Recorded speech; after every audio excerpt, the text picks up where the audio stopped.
Klay because I know we're bouncing back and forth, but the Warriors play Friday, and we're going to have to get the Warriors back in our life soon, folks. They're here. They're coming, and Klay Thompson's got the contract coming up here. He's a free agent after the season, and he had a great quote about that, about the contract. And he goes, look, man, I don't play this game for money. I never did. I played this game because I idolized my dad. I idolized Kobe Bryant. So he said it's not going to be a thing. The fact that I'm going into my 13th season, that alone, 13th season, gives me such a peace of mind. Granted, I've made money. I've been able to take care of my family, myself, the people I love. But when I started playing this game, I never once thought I'm playing the game because I'm going to be rich and famous. Never did. I played this game because my dad played. I idolized him. My favorite athletes were hoopers, Kobe, Clyde Drexler, Rasheed Wallace, guys I was able to watch growing up, Reggie Miller. I just wanted to do something I love for a living. It happened to be basketball. The fact that I'm doing it for a 13th straight season is amazing. I don't need to go into this year, and I know if I just do my job and I'm in shape and I compete at my highest level, I'm going to make money in this league for a long time, so I don't worry about it. I'm blessed beyond measure. Obviously, you want to make the most in the window you have as an athlete, but I'm not going to let that get in the way of winning a championship. When you win, everything else will be taken care of. What do you think about that? Because I know it's a thing with the fans, like, oh, Klay's thinking about the contract. Oh, it's going to be hovering, him and Steve Kerr. Sounds like it's not going to be hovering for Klay Thompson. Those are his words.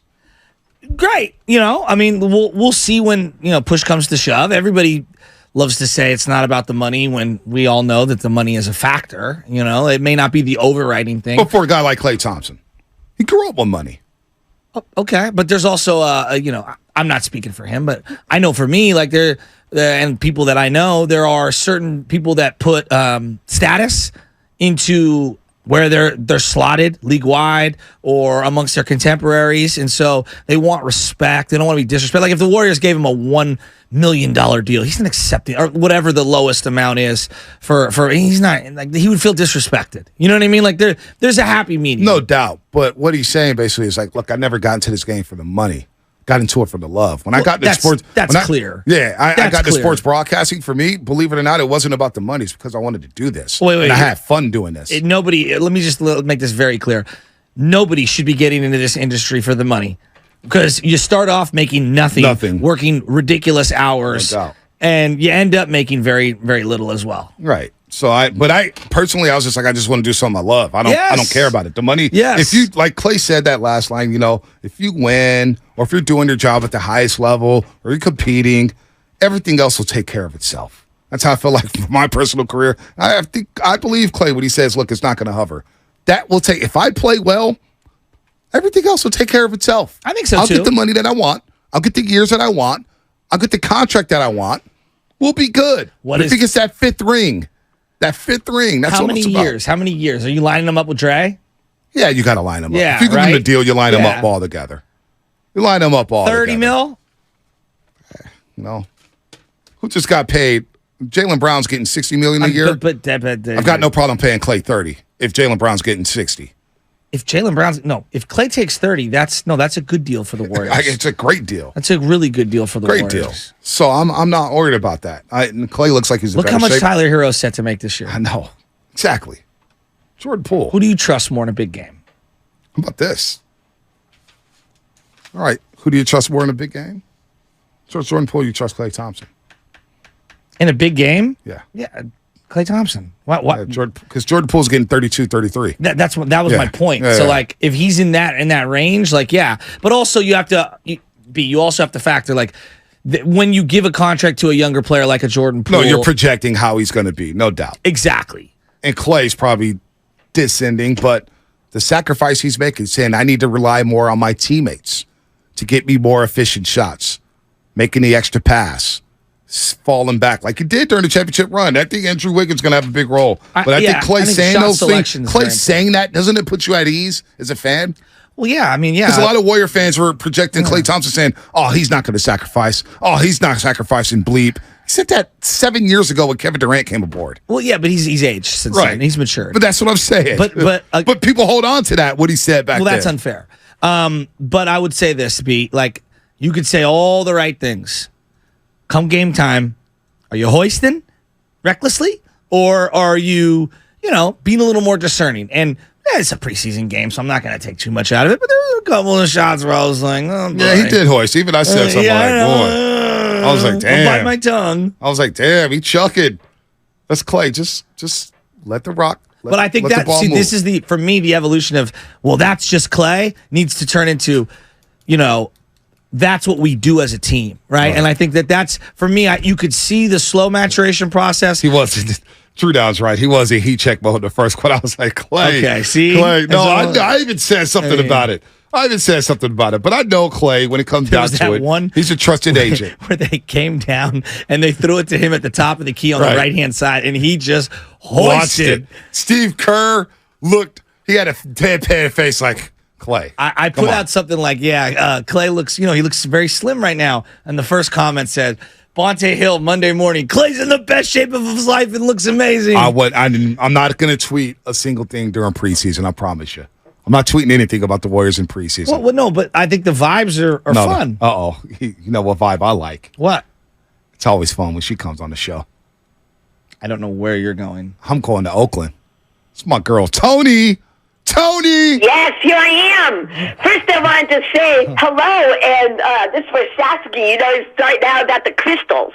Well, I was thinking today, I was out in the wood at the dawn, the crystal blue persuasion, right? Ooh. That's the vibration you get when you're in the zone. You guys were talking about Klay, where it's more about the feel of the game and getting in and the joy of it than the money, right? Yep. That's the stuff that brings you the money, right? When you get in. You're on it. You're on it, Tony. Yeah, and you know how we were talking about, I was saying that Purdy should call his own shots and take command, right? Yep. Well, all the athletes, like you guys talk up tennis, look at Alcaraz. Oh, my gosh, he's such a stud. He's a big-time Don't even get player. me started on Carlos Alcaraz. That Juan Carlos coach dude in his ear the entire time when he can't get into the vibration, the crystal blue, right? Yep, no doubt. That's a great analogy. Hey, that's a great analogy. Alcaraz with the guy in his ear, and he's telling him to hush up. But Djokovic, Coco Gauff, all these guys in the zone on the tennis court. But I'm looking at the basketball court, Tony. How about Dario Saric being in the zone? How about Andrew Wiggins being in the zone? Yeah, I mean, Alcaraz just feels it, but now Juan Carlos. So you know what? We got to take the coaches out of the ears of the player. When I play for Cal, now they got the tennis players out there, and they got the coaches in their face every 5 seconds. How do you get in the zone, the divine? This ain't a human endeavor. This is a divine endeavor. They got to shut the blank up. You know what I'm saying? You're and preaching. let the athletes get in the zone. That's why we are athletes. We want to be in that stuff, right? That's the age of Aquarius. When you're of the feel, when you're of the crystal blue persuasion. I don't know what happened, but I just got high listening to you talk. It from you. Way to go, Shatsky. You were giving it. That's the vibration. You guys should be playing. They should be playing that song, Crystal Blue Persuasion. Give it to me, that Spinoni. dude, he got in. He was like a big-time drug addict, got in, looking at the dawn, and then he could feel the whole thing. That's why we play sports. That's why you guys are so lucky to be on the radio. Oh, my God, you get to talk this stuff up all day long.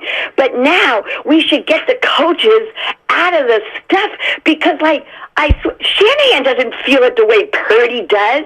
And when you feel it, you get instruction from within intuitively what to do next. Tony, you're touching me. You're touching me. Thank you. Oh. What is this? Crystal Blue, Tony. Here's your song.